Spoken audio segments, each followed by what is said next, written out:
불구하시고 후배들을 사랑하는 마음으로 오늘 일정을 방문해 주신 윤희국 의원님을 힘찬 박수로 환영해 주시기 바랍니다.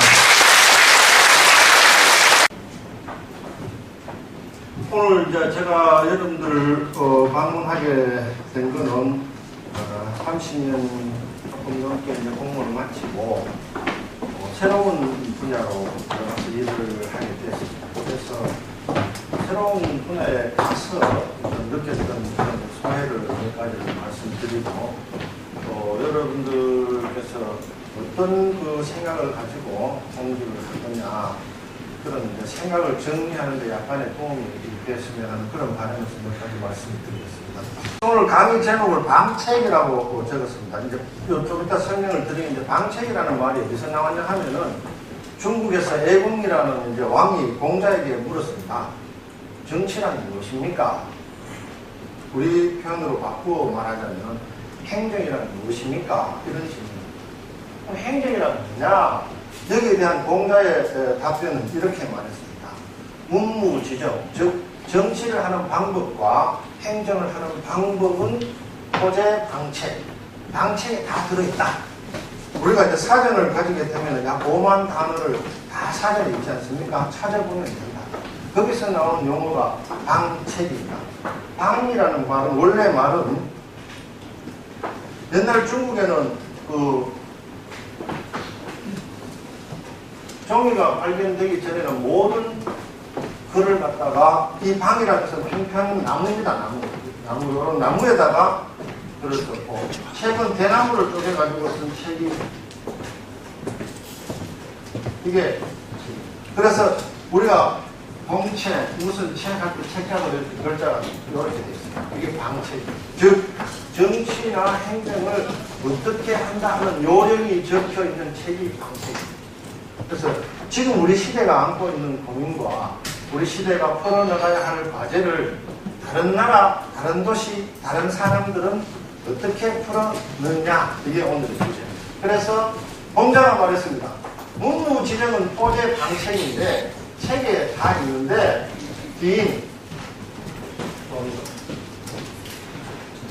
그 방책을 제대로 알고 있는 사람이 있으면은 정치나 행정이 물 흐르듯이 잘 이루어지고 기인망적 그런 사람이 없으면 정치는 이루어지지 않는다. 결론적으로 말씀드려서 정치나 행정을 어떻게 하느냐는 책에 다 있다. 그걸 실행하는 사람이 있게 되면 좋은 정치가 이루어지고 그걸 아무리 좋은 내용이 책에 있더라도 그걸 실행하는 사람이 없게 되면 정치는 잘 이루어지지 않는다. 그게 이제 핵심. 결국 사람이야. 사람.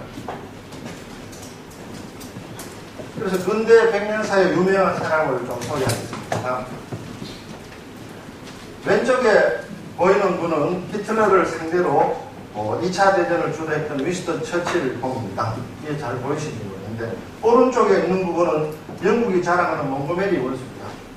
1944년도에 2차 대전이 한참 무르익을 때 위스턴 처칠이 프랑스에 있는 영국 주동군 사령부에 방문을 했습니다.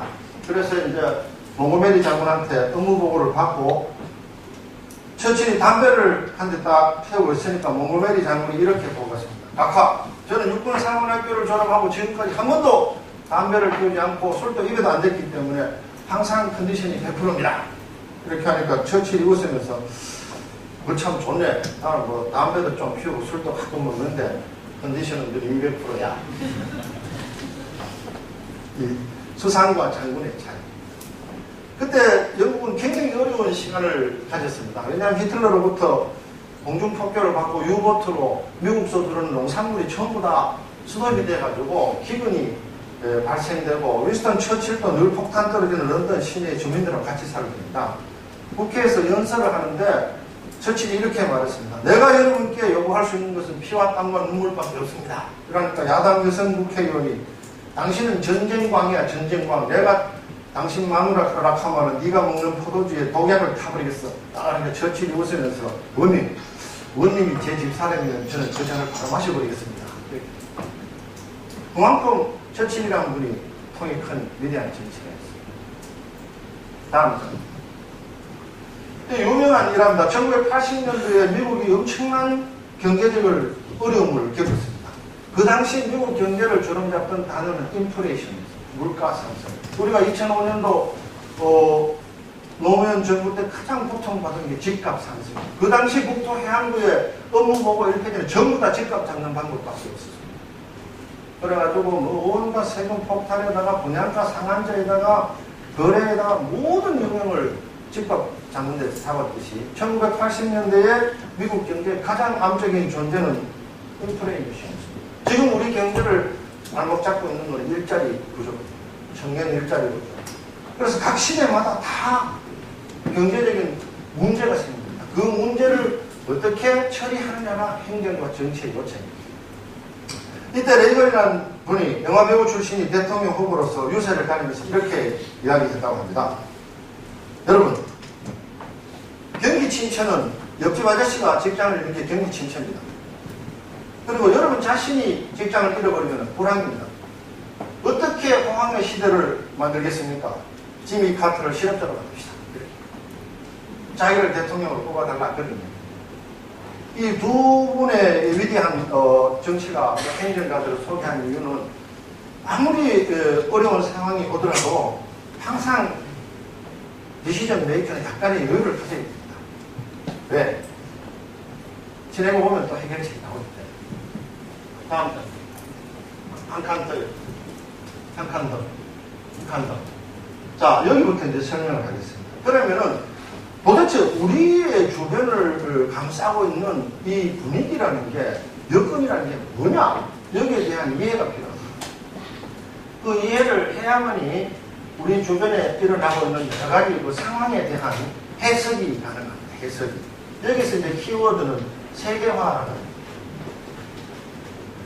일반적으로 글로벌 시대 이런 말을 많이 하지 않습니까? 글로벌리제이션을 세계화라 그러는데, 이 세계화라는 용어는 YS 정부 때 나왔습니다. 우리나라에서는. YS가 호주를 방문하시고 돌아오다가 한국에 와서 발표를 보니까 그렇게 마땅찮았다고 합니다. 그래서 그 참모들한테 도대체 지금 세계의 아젠다가 뭐냐? 예, 세계의 아젠다는 세계화입니다. 아, 그래? 그럼 우리도 한국에 돌아가서 세계화에 걸맞는 시스템을 만들겠다. 이렇게 하자. 그때 나온 게 이제 세계화였고, 제가 그 당시 아마 과장된 것 같은데 세계화가 뭐고, 여기에 대한 논란이 여러 가지가 있었는데 그렇게 분명하게 설명을 못했어요. 그랬는데 얼마 안 있어서 이 세계화에 대해서 가장 인문사회학적으로 설명을 잘한 책이 한 권 나왔습니다. 렉서스와 올리브문화라는 이 첫 장면이 이렇게 시작이 됩니다. 데이비드 프리드만이 뉴욕타임스의 요르단 종군 기자로 요르단에 가 있는데, 그 당시 요르단은 아랍입니다. 이스라엘과 아랍 간에 막 치고받는 전쟁이 오래 계속됐는데, 그날 프리드만이 아는 집에 놀러를 갔는데 그 집 딸이 텔레비 광고를 딱 보더니, 야, 나도 저거 한번 보고 싶다. 이렇게 이야기했습니다. 그게 뭐냐면은 이스라엘 방송에서 선전하는 그 콘칩이었습니다. 콘칩. 요르단 콘칩은 물렁물렁하게 이게 보기도 맛이 별로 없는데, 이스라엘 방송에서 선전하는 이 콘칩은 먹는 소리가 싹싹 하고 보기도 때깔도 무지 좋은 거예요. 먹고 싶은 거예요. 세계화의 핵심은 내가 가지고 싶은 걸 가지는 게 있어요. 그래서 물었다고 합니다. 아니, 저거는 당신들하고 사상적으로 그렇게 대치되어 있는 이스라엘 회사가 만든 콘칩인데 그래도 먹고 싶나? 그 아이는 이렇게 답했다고 합니다. 이스라엘이 만들든 요르단이 만들든 나는 맛있는 게 좋거든요. 그 첫 장면의 시작이 세계화의 첫 장면으로 시작되는데, 프리드만은 세계화의 원년, 그러니까 언제부터 세계화가 시작됐느냐, 그 기점을 1989년도로 잡습니다. 우리가 이제 정치적으로는 베를린 장벽이 무너졌다 이라고 막 난리치는 그 시기입니다. 이 베를린 장벽이 무너진 것이 동독과 서독 간에 단만 무너진 것이 아니고 세계의 경제의 벽이 다 무너진 것이 아니고 열려버렸습니다. 이 전까지 1989년 전까지는 세계의 정치 이데올로기가 동서였습니다. 민주주의냐 공산주의냐. 자본주의냐, 사회주의냐. 이게 이제 미국을 대표로 하는 민주주의와 자본주의, 러시아를 대표로 하는 공산주의와 사회주의의 이 사이에 큰 벽이 있었습니다. 이 벽은 사람의 이동이나 자본의 이동이나 기술의 이동이 거의 잘 이루어지지 않았어요. 정치적으로. 그런데 정치적으로는 베를린 장벽이 무너져 버렸습니다. 둘째로 엄청난 기술이 발전하기 시작했어요. 기술. 이거는 도저히 상상을 못했던 기술이 발전하기 시작합니다. 인터넷입니다. 인터넷. 옛날에는 시장의 규모가 마차 타고 다닐 때는 한 개 한 분 정도 됐어요. 1824년도에 철도가 나와서는 대륙으로 유럽 대륙, 아시아 대륙 가졌습니다. 1900년도 초에 시작된 기술혁명은, 인터넷 혁명은 전 세계 시장을 원 마켓으로 만들었습니다. 예를 들어서면 옛날에 손자의 사진을 보고 싶으면 코닥 필름을 사서 캐논 카메라를 사가지고 찍어가지고 그걸 다시 또 사진바 가가지고 인쇄해가지고 우체국에 가서 아들 집에 전화 그 주소 써가지고 보내면 최소 3, 4일 걸립니다. 지금은 전화기 꺼내서 번호만 누르고 화상 통화하면 애가 나옵니다. 그만큼 속도가 빨라졌고, 두 번째는 시장 규모가 1995년도 미국에서 가장 유명한 장사건의 하나가 농구였습니다. NBA가. 시카고 불스라는 전설의 팀이 있었어요. 마이클 조단과 스카티 피펜, 로드맨으로 대표되는 시카고 불스라는 전무후무한 농구팀이 있습니다. 이 농구팀이 농구를 하는 날에는 텔레비를 통해서든 인터넷을 통해서든 30억 명이 봤답니다. 생각이 어마어마한 시장이에요. 근데 이게 그냥 현상이 나는 게 아니고, 보통 농구는 6명이 게임하고 6명이 벤치맨으로 있지 않습니까? 1번 마이클 조단, 2번 스카티 피펜, 이 레귤러 멤버 6명하고 12명, 6명이 있는데, 이 12명 벤치맨하고 가격 차이가 1번은 4천만 불 받는 거예요. 연간 1년에 4천만 달러입니다. 4천만 원이 아니고, 얘는 베이스인 100만 불 받는 거예요. 그만큼 1995년이라는 같은 연도에, 같은 시기에, 같은 팀에, 같은 농구 선수가 연봉의 차이가 400배가 나요. 왜? 이 옛날 같으면은 마이클 조단이 아무리 농구를 잘해도 그걸 볼 수 있는 사람이, 시장이 제한이 돼 있었어요. 근데 이 인터넷이라는 새로운 기술은 그걸 실시간으로 동시에 수억 명이 볼 수 있도록, 그러면은 물건을, 광고를 내는 사람은 누구한테 뺏기는 하겠습니까? 이 세계화의 가장 핵심 중에 하나가 이 기술입니다. 인터넷 기술, 통신 기술. 수많은 기술이 봄에 꽃이 피듯이 활짝 피어버린 것이 1990년대 초반입니다. 그래서 이 세계화의 가장 핵심적인 키워드는 기술입니다. 두 번째가 정보입니다. 서핑이라는 단어를 많이 쓰는데, 우리가 옛날에는 정보를 접하는 방법이 대부분 누구한테 직접 듣거나 책을 읽거나 강의를 듣는 건데, 지금 여러분들이 갖고 있는 인터넷 하나만 가지고도 여러분이 원하는 정보를 무한으로 공급을 받을 수 있어요. 정보의 유통이 크게 늘어납니다. 그래서 저기 보게 되면은 기술과 정보와 마지막으로 이제 금융 문제가 있습니다. 금융.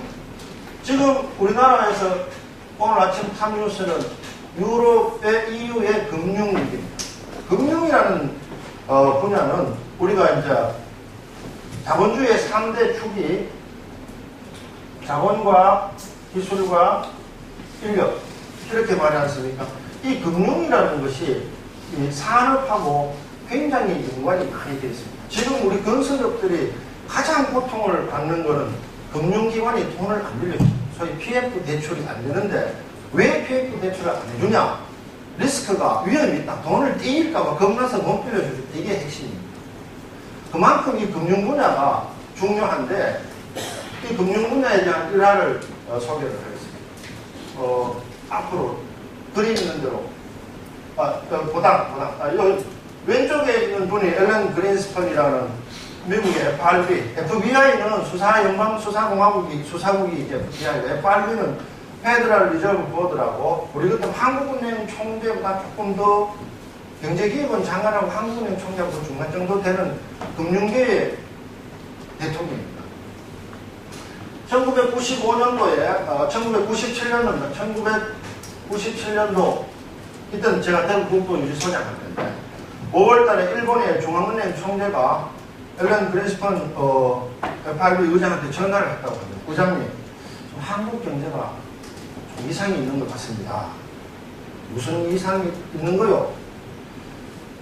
일시적으로 외환이 부족될 우려가 있다는 게 전문가들의 경고입니다. 왜? 지금 한국이 러시아나 다른 나라에 돈을 빌려줬는데 한국 정부는 그걸 상환 도래가 되면 그 돈을 받을 걸로 계산을 하고 있는데 대부분의 많은 전문가들은 그 돈을 못 받는 돈이라고 보고 있습니다. 러시아에 빌려준 돈.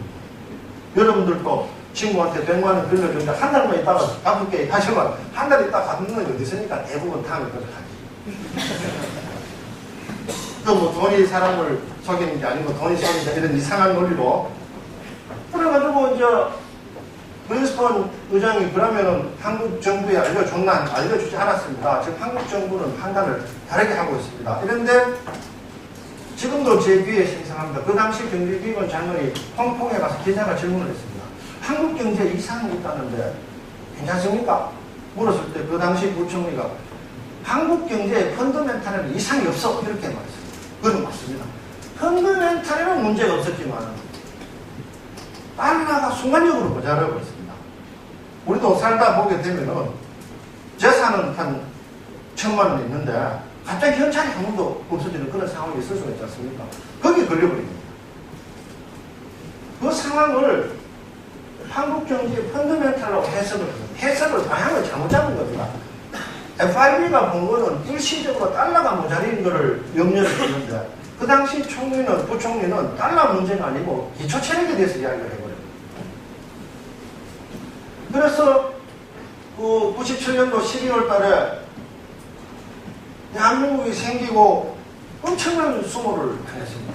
IMF로부터 돈을 빌려야 되는 지금 뭐 언론에서는 IMF 사태라 하는데 사태라는 말이 맞는지 모르겠는데 제가 진단하기는 일시적 외환 부족이었어요. 그 깡듯이라는 이상하게 생긴 아저씨가 IMF 총재가 정영근 사령관처럼 한국에 들어가지고 모든 경제정책에 대해서 지시를 하셨어요. 정권이 바뀌었습니다. 김대중 후보가 대통령으로 당선되셨는데 그때 이제 헤지펀드의 대장인 조지 소로스라는 사람이 봉도동 대통령 당선자 집으로 찾아갔습니다.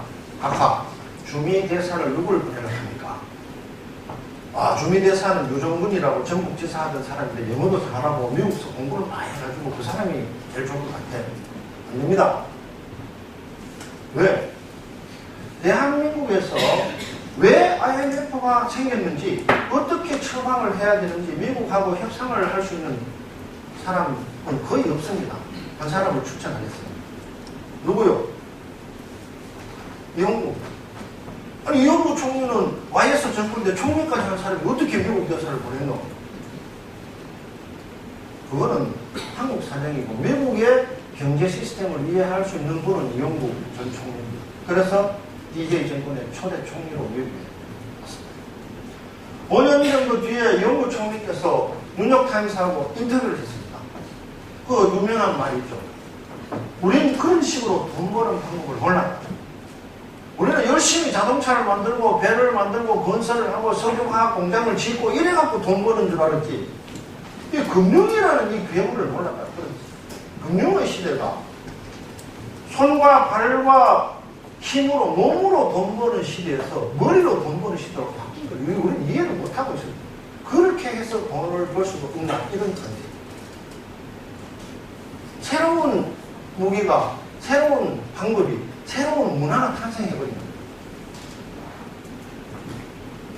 1804년도에 나폴레옹이라는 프랑스 장군이 25,000명의 병력을 이끌고 이집트가 탐이 나서 이집트의 나일강 삼각주에 생산되는 쌀이나 밀이나 면화나 또 각종 과일들이 너무 탐이 나가지고 이제 이집트 정령 부대를 25,000명을 편성해서 지중해를 건넜습니다.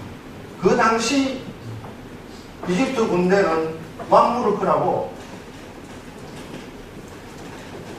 휘황찬란한 군복에다가 말을 타고 긴 창을 소지한 그런 중세의 군대를 이집트는 보유하고 있었습니다. 전쟁이 벌어졌는데 프랑스 군의 병력은 눈에 띄질 않는 겁니다. 700m, 800m, 1km 전방에서 대포로 막 쏘는 거예요. 그 맘루크 병사 한 명이 이렇게 일기를 남겼다고 합니다. 비겁한 새끼들 얼굴도 안 보여주면서 우리 다 죽인다 했죠. 그 당시 이집트 군대는 대포라는 개념을 몰랐습니다. 유럽에서는 이미 대포로 전쟁을 하고 있습니다. 대포가 발생됨으로써 기사가 다 죽어버렸습니다. 돈키호테에 나오는 긴 창을 들고 말을 타는 기사는 소용이 없어요. 총과 대포가 다 전쟁을 합니다. 제조업의 중요성이 필요하면서도 이 금융의 중요성은 전혀 몰랐던 것이죠. 우리는 새로운 기술이 도입되고 있다는 것을 1997년도 일시적 외환부족이 나올 때까지 제대로 몰랐습니다. 그래서 외부적인 요인에 의해서 금융산업이 완전히 대수술을 당했습니다. 또 내일이나 모레 세계에서는 무슨 기술과 무슨 문화가 나타날지 모릅니다. 우리는 늘 준비를 하고 있습니다. 다시 앞쪽으로 3페이지 좀 걸려주세요. 보다음, 아까 했던 거요. 다음요. 보다음. 됐습니다. 이게 이제 우리의 경험담이라고 써나 이제 89년부터 97년 또 98년도 지금 설명했던 그런 내용입니다. 이게 이제 한 13년 정도 됐습니다. 우리는 늘 주의를 하고 있습니다. 세상에 또 새로운 무슨 상품이 나와서 세상을 새롭게 할 것인가. 우리 행정이 제공하는 것이 과연 수요자의 기호에 맞는가 늘 생각을 해야 됩니다. 그리고 아침에 일어나면은 반드시 일간지 사설을 봐야 됩니다. 헤드라인을 봐야 됩니다. 오늘은 무슨 일이 일어나는가, 왜 일어나는가, 어떻게 할 거냐, 도대체 이 사태가 나와 우리 가족과 내 직장에 미치는 영향은 뭘까? 해답은 찾기는 어렵습니다. 그러나 반드시 의문을 가지십시오. 이게 왜 일어났을까? 이게 무슨 의미일까? 그런 의문이 학문의 출발점입니다. 다음, 여기 설명하겠습니다.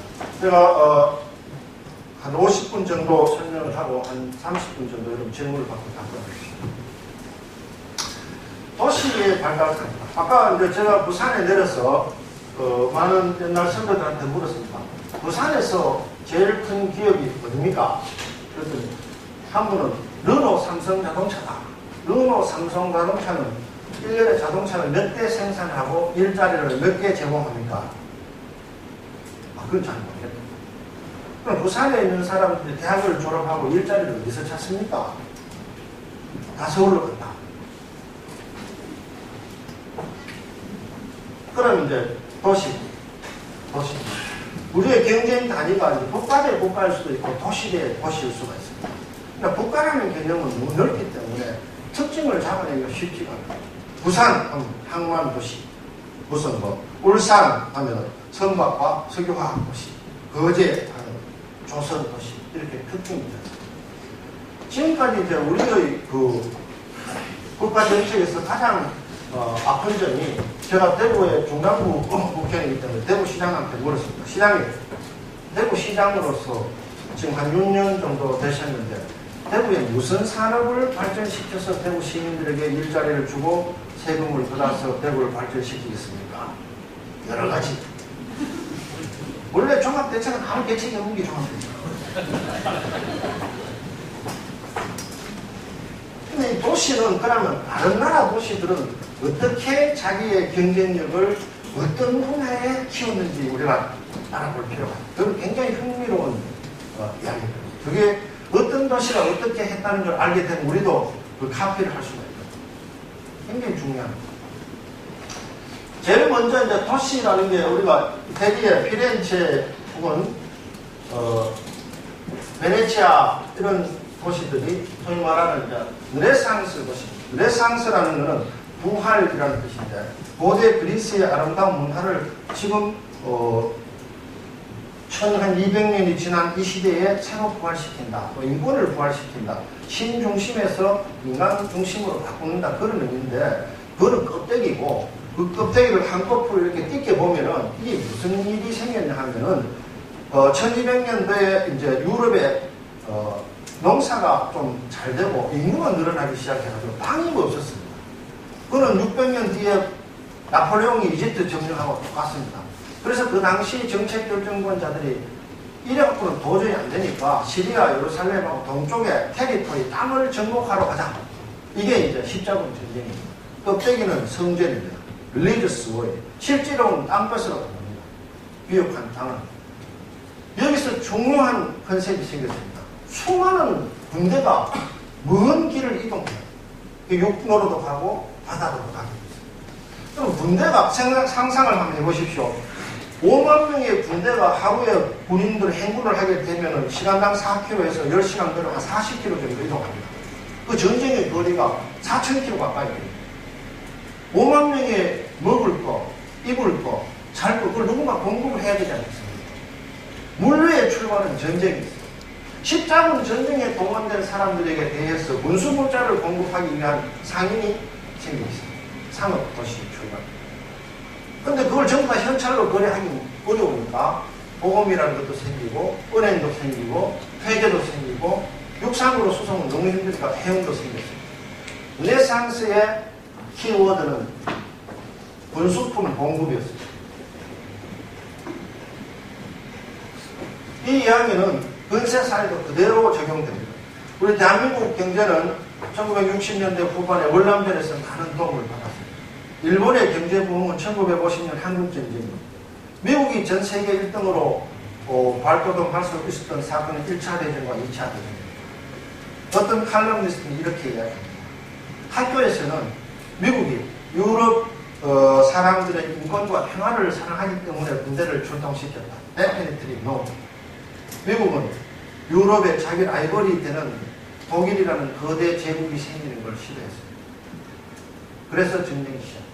우리는 국가 정책을 결정할 때는 아주 중요한 포인트가 있습니다. 껍데기를 보고 결정을 하게 되면 매칭이 됩니다. 그 거꾸를 딱 뜯겨가지고 이 본질이 뭔가를 이해를 하고 정책을 만들어야 됩니다. 두 번째는 산업혁명이라는 게 있습니다. 산업혁명. 그때 핵심은 기계입니다. 기계. 산업혁명의 원동력은 사람이나 말이 하던 작업을 기계가 대신합니다. 스팀이라는 기관을 만들었어요. 우리도 지금 중국에 가면 고속도로 넣을 때도 많은 사람들이 인력으로 작업을 하고 있어요. 이미 1800년대 산업혁명 때는 기계가 대체했습니다. 그래서 런다이트 운동이라는 게 생겼습니다. 기계가 우리 일자리를 뺏어갔다. 그렇기 때문에 기계를 다 깨버려야 되겠다. 기계 파괴 운동이라는 게 그겁니다. 내 일자리를 기계가 뺏어갔다고 생각을 하는 것이죠. 수많은 미국인들이 내 일자리를 인도 사람들이 뺏어갔다고 그렇게 주장합니다. 왜? 그 전에 어떤 새로운 게 생겨버렸습니다. 기계. 처음에 이야기는 전쟁이었습니다. 두 번째 이야기는 기계였습니다. 세 번째, 이 기계가 1800년대 있던 이 기계가 교통수단에 있어서는 철도라는 새로운 시스템을 만들어냈습니다. 철도는 1824년도 영국에서 최초로 발명한 교통수단입니다. 해운은 앞서 말씀드린 대로 벌써 12세기 십자군 전쟁 때 해운이 나왔고, 그 다음에 이제 1800년도에 철도가 1824년도에 나왔습니다. 그런데 더 새로운 무기가 나왔습니다. 무기라기보다 문명이 출현했습니다. 그거는 1880년대에서 1901년 사이에 나왔습니다. 우리가 지금도 사랑하는 오토, 자동차. 자동차의 최초는 독일의 벤츠, 다임러 얘들이 1808년대에 만들었고, 그걸 대중화시킨 사람은 포르, 헨리 포르. 이 자동차의 출발은 디트로이트였습니다. 디트로이트라는 도시는 미국의 오데오 안에 있는 내륙 도시입니다. 거기서는 미시시피 강을 쭉 따라서 카우보이들이 텍사스에서 키운 소를 끝까지 와서 잡아가지고 소고기, 밀, 또 옥수수, 같은 면허 이런 것들을 디트로이트에 큰 배에 실어가지고 이제 유럽으로 수출하는 거죠. 그러니까 유럽에서 공산품, 맨체스터나 리버풀에서 만들어진 공산품을 싣고 다시 디트로이트로 오는 그런 구조였는데, 그때 이 포드라는 사람이 독일에 벤츠라는 사람이 오토를 만들었다는 소문을 들었습니다. 독일로 갔습니다. 원래 이 포드는 선박 엔진 제조 기술자였어요. 배 엔진 기술자였어요. 근데 이 사람도 평소에는 생각을 하고 있었답니다. 자, 지금 우리의 모든 기준은 말이다. 호스파워로 말 한 마리가 끄는 힘이 HP잖아요. 말이 마차를 끌고 다니는 시대인데, 이 마차에다가 말이 아니고, 앞에다가 말이 아니고 말 대신에 엔진을 달면 어떨까? 근데 선박 엔진은 큽니다. 그 엔진이 외연기관이에요.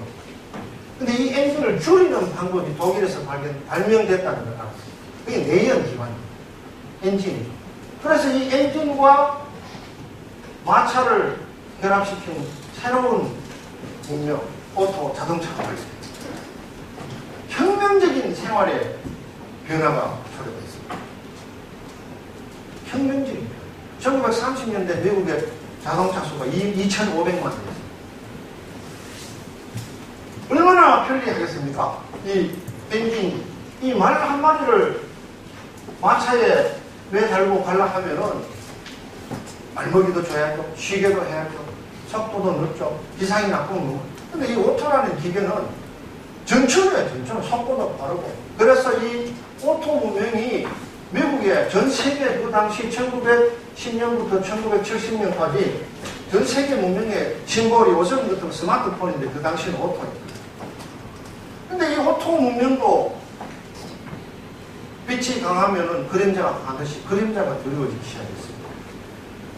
이게 1970년대 산업도시의 쇠퇴라는데, 1970년도 되니까 이 자동차를 온 세계에서 다 만들기 시작한 거예요.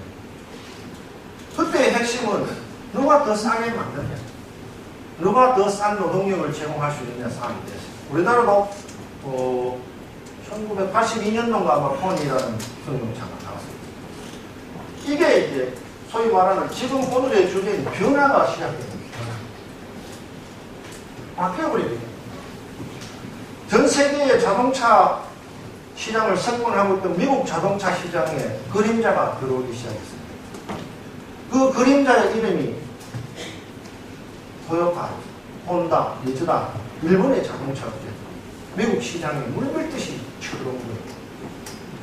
미국의 자동차 전략은 고급, 대형, 미국스러운 그런 차들이었습니다.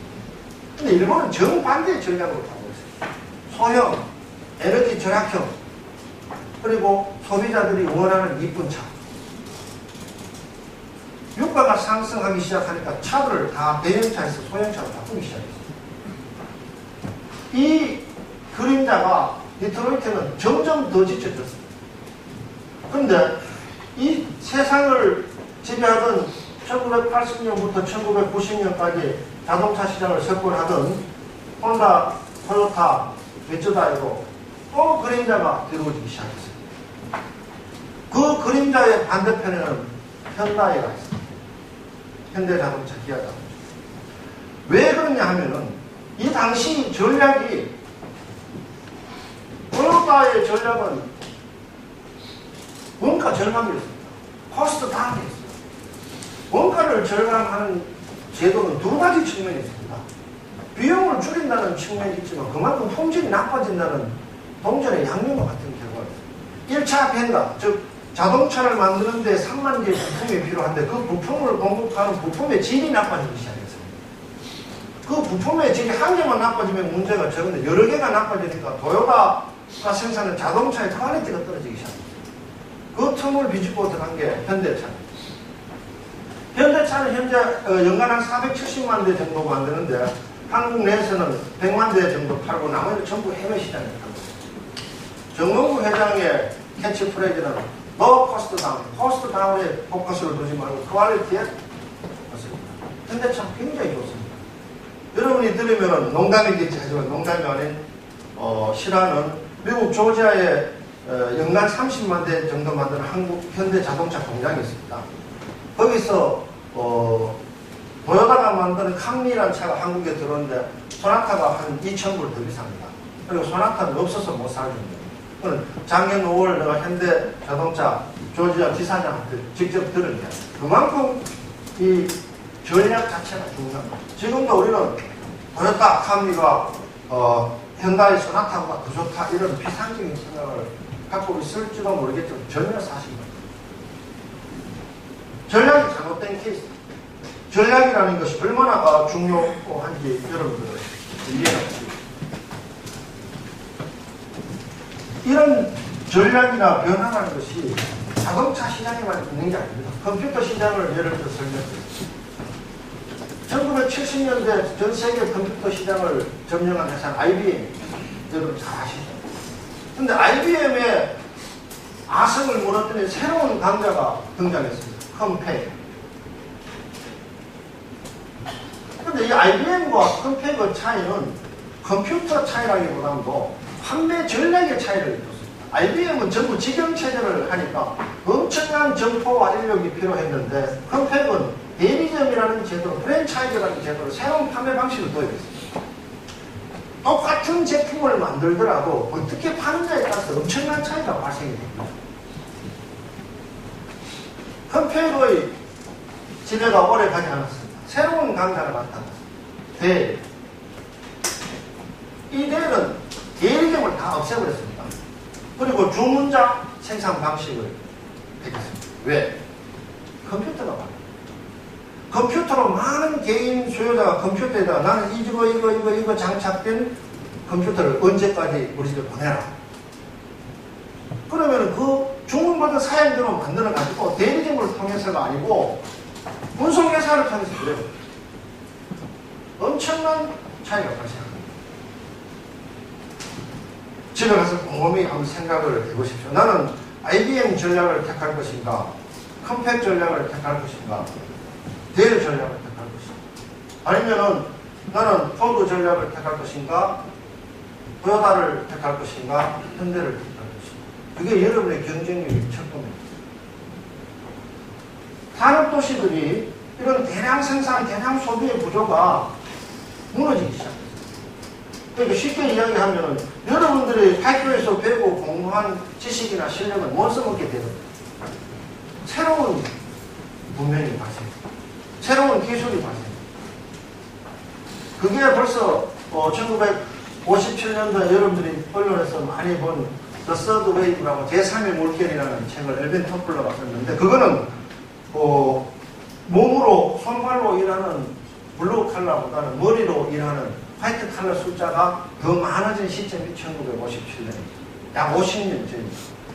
우리는 그 시점이 몇 년도인지 아직 사회과학조사가 정확하게 이루어지지 않았습니다. 어쨌든 간에 지금 우리나라를 지탱하고 먹여 살리는 산업은 크게 봐서 6가지인데 보통 더 넓게 되면은 7, 8가지 정도 됩니다. 가장 우리 산업에 있어서 경쟁력을 가진 게 휴대폰입니다.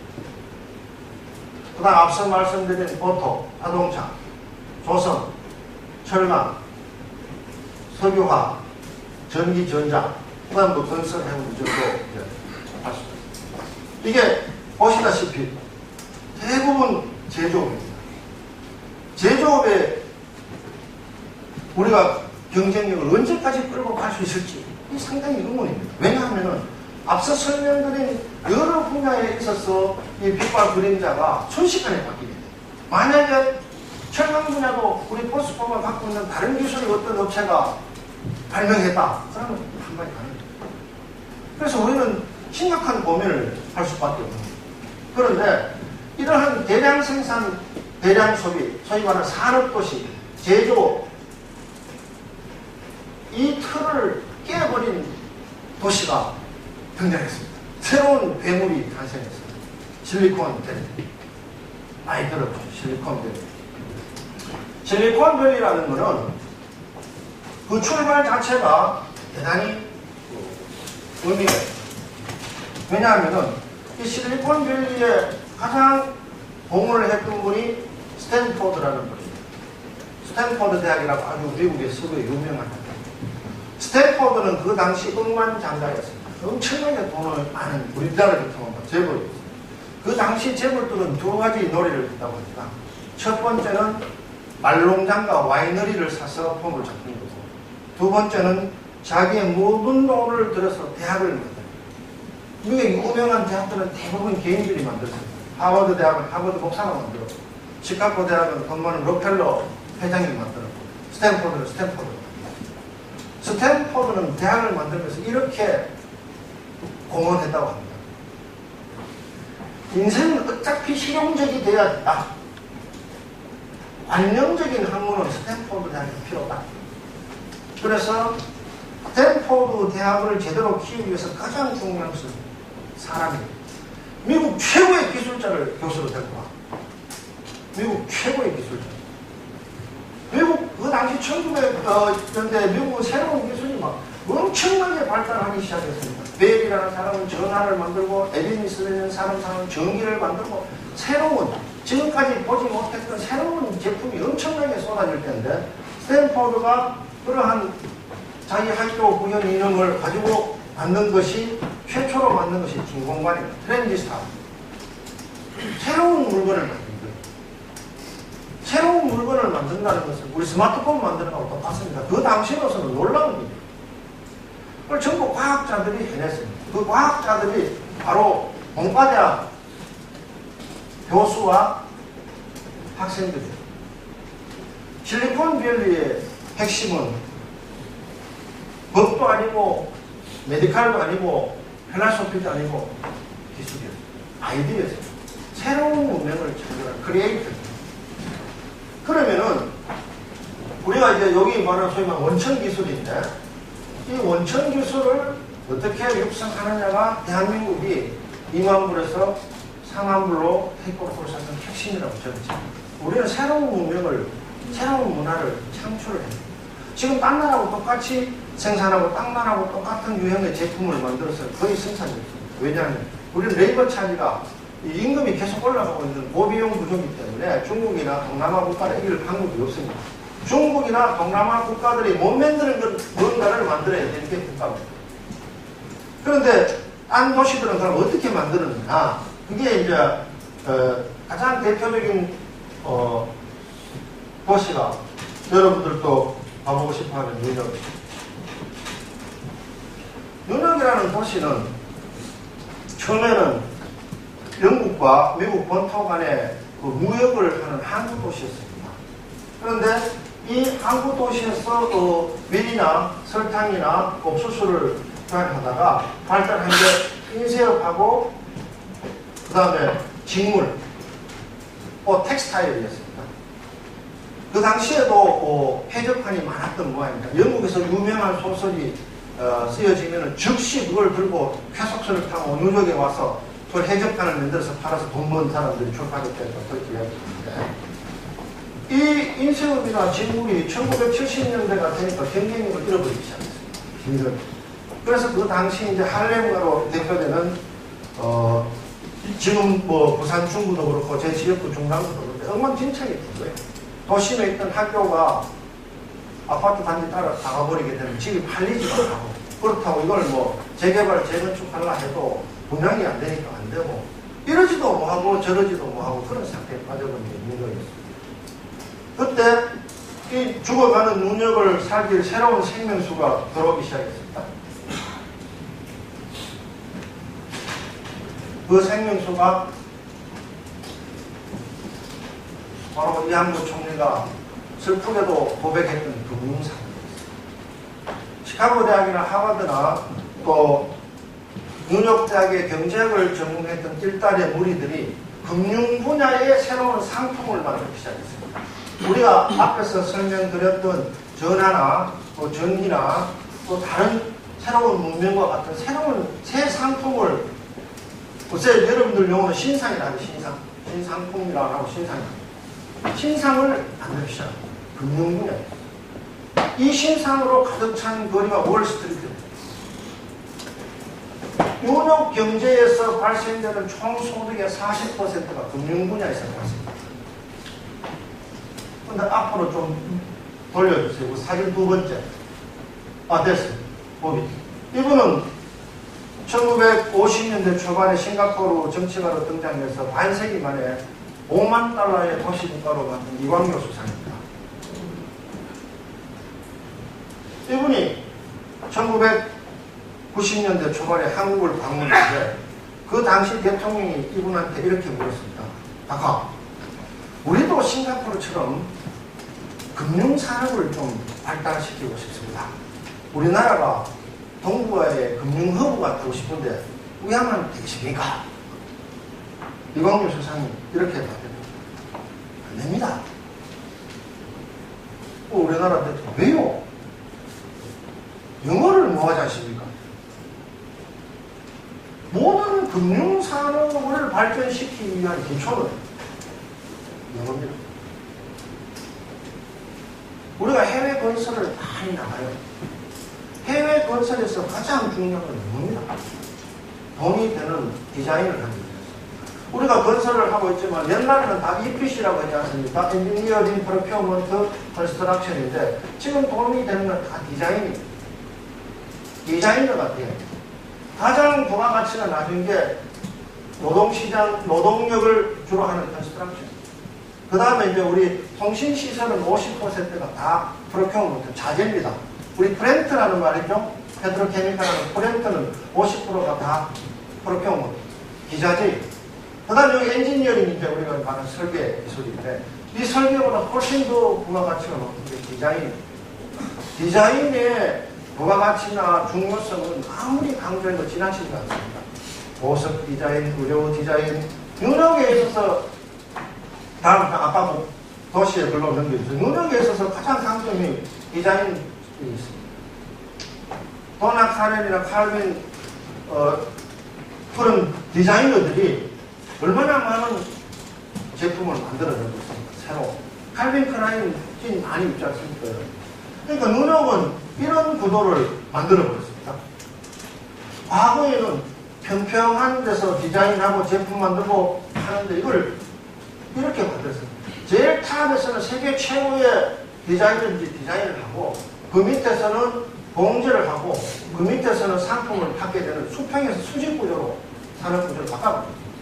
그래서 누력에 가면은 보석도 사고 옷도 사고 살 게 무지 많은 거예요. 우리나라 오면은 살 게 별로 없다. 휴대폰은 사고. 결국은 도시의 부활에 있어서 가장 중요한 것이 금융하고, 그 다음 디자인하고, 그 다음에 우리 뮤지컬 나오는 것 많이 있죠. 예술 분야, 그 다음에 방송 분야, 그 다음에 학교 분야. 이 학교가 우리나라가 외국에 갔다 쓰는 돈의 3대 분야가 첫째 골프, 둘째 유학, 셋째가 의료라고 전부 조단위만 넘어가고 있어요. 이 문제도 어떻게든지 국내에서 소비를 할 수 있도록 정책 전환이 필요하다는 것이 여러 사람들의 이야기입니다. 돈을 써라. 국내에서. 그렇다면 의미가 회전이 될 거 아니냐. 그런데 우리는 두 가지 측면에 대해서 NT라 할까요? 좀 반감 같은 게 있어요.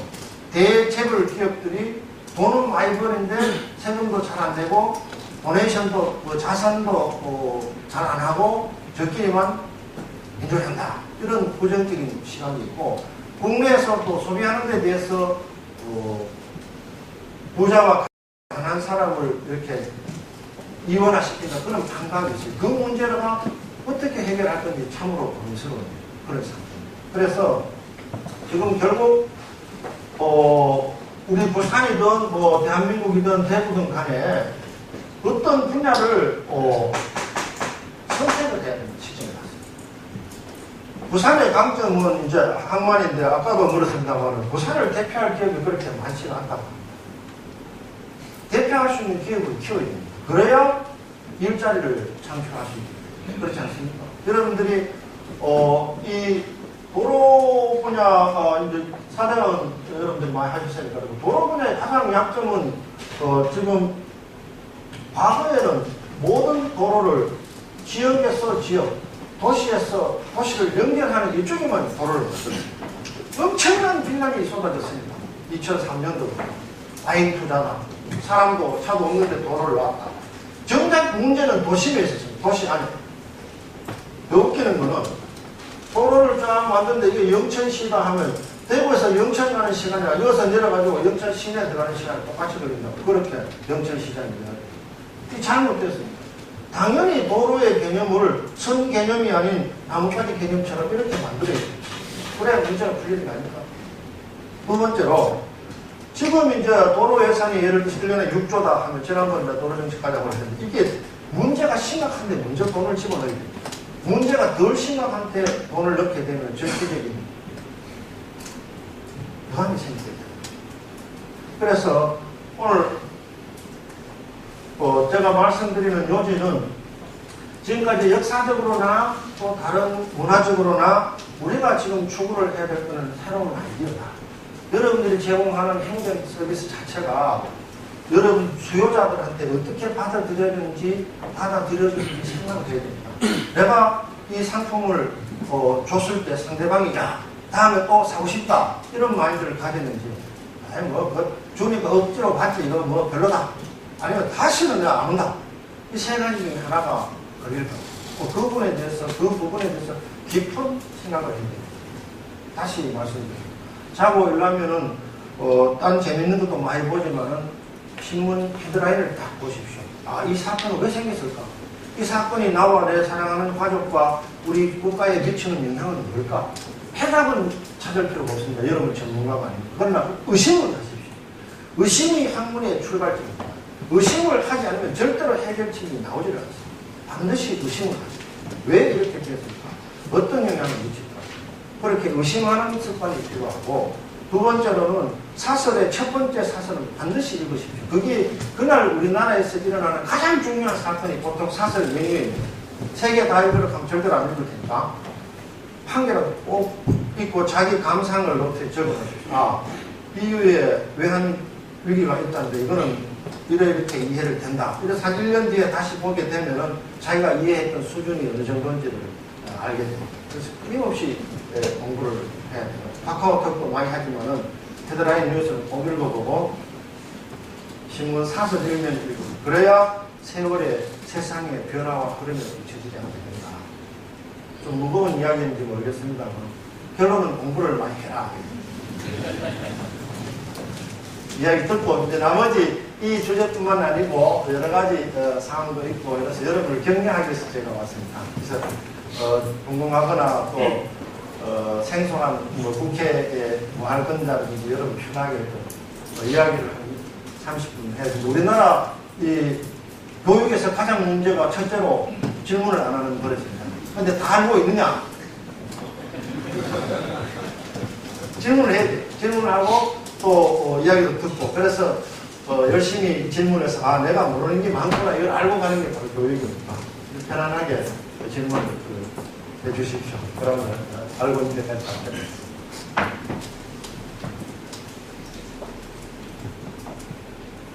질문하십시오.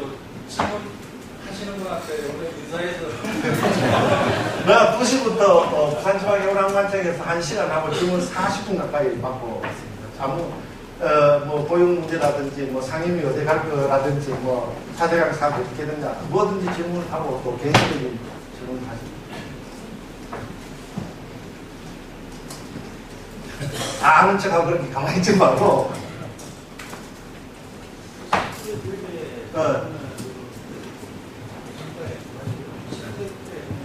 예.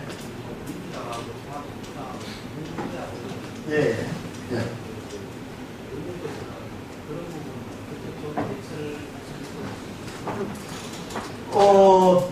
국회에 들어가 보니까 두 가지 큰 분야가 있었습니다. 첫째로 이제 정무 분야하고 정책 분야인데 정무 분야는 지금 말씀하시는 그런 사상 문제라든지 외교, 국방, 또 정치 체제 뭐 이런 문제고 저는 거의 이쪽 분야에 대해서는 잘 모를 뿐더러 10년 넘기 때문에 정책 분야에 지금 몰두를 하고 있습니다. 지금 새누리당에서는 가장 중요한 문제는 먹고 사는 문제다. 그러니까 새누리당의 공약이 서민 경제를 활성화시키겠다고 약속을 했고 그래서 이제 오늘 아침에 새누리당에서 민생경제종합반이 생겼고 거기에 이제 실장은 여기 부산 출신 나성민 의원이 하고 옥스퍼드 대학에서 경제학을 하시는 분이고 저하고 유성골 의원하고 그다음에 중소기업 청년했던 이현재 의원하고 그다음에 이제 학교에서 경제학이나 노동학을 전공한 이종훈 의원님하고 안종범 의원하고 6명이 하고 있습니다. 그래서 저는 지금 아침에 이런 이야기를 했습니다. 제가 국회의원이 되고 나니까 한 10명쯤의 민원이 오면 8명은 진짜 못 살겠다. 좀 바꿔도 이렇게 주장을 하는데 바꿔달라는 핵심이 주로 하도급 업체나 그 원자재나 장비 납품 업체들이 와가지고 자기가 공사 계약을 100원어치 했는데 이게 뭐 설계 변동도 안 해주고 막 자꾸 하락해가지고 주말이고 밤에 일을 했는데 나중에 이제 준공 처리할 때는 하나도 인정을 안 해준다는 거예요. 그러면은 제가 물었습니다. 이게 원청사 잘못입니까? 원청사는 발주처에서 인정을 안 해주는데 원청사가 뭐 왜 했는겨? 그 원청사에서 물었습니다. 그거는 당신들 잘못이요. 아닌데 그럼 발주처에서 잘못입니다. 발주처가 안 해주는데 무슨 재간을 합니까? 발주처에서 물었습니다. 너는 왜 안 해주는? 최저가를 했는데 왜 해줍니까? 그래서 오늘 우리가 어떤 문제의 껍데기만 보고 정치를 해서는 안 된다. 실질상으로 예를 들어서 장비 공급 업체가 8만 원에 공급을 했다 하면은 8만 원 플러스 2%라도 줘야 되는 정상이 아니냐. 그렇게 하기 위해서는 공사 발주 제도를 근본적으로 손을 대자. 그렇게 제안을 했습니다. 그래서 저는 아까 질문하신 그 분야에 대해서는 제가 전문가가 아니기 때문에 전혀 의견이 잘 모르고 주로 정책 분야에서 일을 할 거고 그 분야는 또 그 정치 분야에 또 전공한 사람들이 많이 있습니다. 근데 이제 그 현상에 대해서 종북 또 민주당 또 이런 현상에 대해서 언론에서는 두 가지 측면으로 이야기를 하고 있는 걸로 알고 있습니다. 첫째로 그게 굉장히 문제이기 때문에 발본색을 해야 된다 이런 측면이 있고 또 한 측면은 우리 사회가 이 아까 말씀드린 세계화의 그 그림자 어떤 현상이든 빛과 그림자가 있지 않겠습니까? 빈부격차의 문제가 심해지기 때문에는 그 모습이 어찌됐든 간에 사회체제에 반발 내지는 반향 또 커플링 해버리고 싶은 그런 그룹이 생겨나지 않느냐. 결국 우리가 이런 문제를 피상적으로 해결하는 방법이 있고 두 번째 근본적으로 해결하는 방법이 있는데 이 근본적인 해결은 공존사회를 만들어야 된다. 대기업과 중소기업 상생이라는 거예요. 그 사람들도 다 나름대로 논리가 있기 때문에 특권을 누리거나 반칙을 하는 그런 계층은 없애서 좀 더 공정하고 투명한 사회를 만들어 나가는 것이 그 문제를 해결하는 근본 대책이다. 이렇게 이제 제안하는 부분이었습니다. 그래서 저는 국회의 정책이든 행정부의 정책이든 우리의 서비스가 국민들한테 실질적으로 도움이 돼야 된다고 생각하고 정부 자신이나 국회의 그 체면이나 그냥 쇼로 하는 행정은 더 이상 해서는 안 된다고 생각합니다. 그래서 건설이든 교통이든 해운이든 또 여기 복지 문제도 영세에서 2세, 3세 소수 복지 문제, 유학 문제 그런 문제들도 굉장히 어렵습니다. 제가 공무원 할 때는 늘 자신의 차에 있었는데 국회의원이 되고 나서는 어렵다. 진짜 어렵다. 맨날 그렇게 하고 있습니다. 왜냐하면은 저희때 가져오는 문제가 돈처럼 쉽게 풀리지 않는 거죠. 어제 아침에는 2시간 반 동안 청년 일자리 대책을 논의했는데 국회의원 30명이 그 발표를 좋은 의견들을 많이 하시는데 저래 갖고 일자리 나올까 내놓으서는 별로 납득이 안 되는데 거꾸로 옆에 있는 사람이 일 생각은 뭐고 잘 모르십니다. 하도 어려워 잘 모르겠어요. 얼마나 더 많이 공부를 해야 그래도 그림이라도 좀 그려볼 수 있을까 정말 고민스럽습니다. 앞으로 50년 동안 대한민국의 어떤 산업을 성장 산업으로 택할 겁니까? 당신 대구 중랑구의 재개발 재건축이 어떻게 하면 빨리 될 겁니까? 보육 시스템을 어떻게 만들어 가야 됩니까? 청년 일자리를 어떻게 해결할 겁니까? 한 개도 지금 답안지를 못 쓰고 100개만 들고 왔다 갔다 하고 어렵다. 어렵네 이거. 진짜 어렵다. 이렇게 하고 있습니다. 우리가 일생에 있어서 아이디어도 중요하고 또 지식도 중요하지만 그보다 더 원천적으로 중요한 것은 친절합니다. 그래서 저기 보면은 자선보다 친절이 중요하다고 주시는 자선은 돈 있는 사람이야 뭐 100만 원 기부해라 500만 원 기부해라 그건 간단합니다. 그러나 친절이라는 것은 시간을 내가지고 그 사람 얼굴을 보고 그 사람을 위로하고 돈을 한 푼도 안 주더라도 따뜻한 미소와 따뜻한 위로의 말이 훨씬 중요하다고 가르칩니다. 주의식은. 그렇기 때문에 병문안을 간다든지 또 누가 상사가 있으면은 조문하는 거는 구조를 100만 원 하는 것보다 한번 찾아가서 실제로 보는 것이 자기 시간을 할애하는 거잖아요. 자기의 노동을 통해서 노력을 통해서 성의를 표시하는 거기 때문에 저는 여러분들에게 부탁합니다. 자선을 베풀기보다는 훨씬 친절합니다. 그리고 여러분한테 찾아오는 모든 사람이 여러분의 형제나 자매처럼 대해 주십시오. 그것이 우리 국가를 전진화시키고 세계 속의 인류 강국으로 가는 가장 원천적인 왼쪽 분야에서 아이디어와 기술과 함께 친절함과 상향함이 반드시 같이 가야 우리 사회가 대한민국이 업그레이드 되고 그러한 영향들이 반드시 여러분들한테 돌아오게 됩니다. 그것이 우리가 우리 아이들한테 강조하고 우리 스스로가 지켜나가야 될 그런 덕목이라고 생각하고 또 여러분들 참으로 고생이 많았습니다. 마음에 큰 격려를 보내고 언제든지 또 뭐 개인적인 일이라도 저희한테 전화를 주시고 또 전화하기 싫으면 문자 주고 안 그러면 뭐 잘 아는 사람 통해서라도 이야기를 하시면은 최대한 친절하게 처리하겠습니다. 여러분 더운데 감사합니다. 잘 이끌어 주시길 부탁드리며 다시 한번 감사합니다.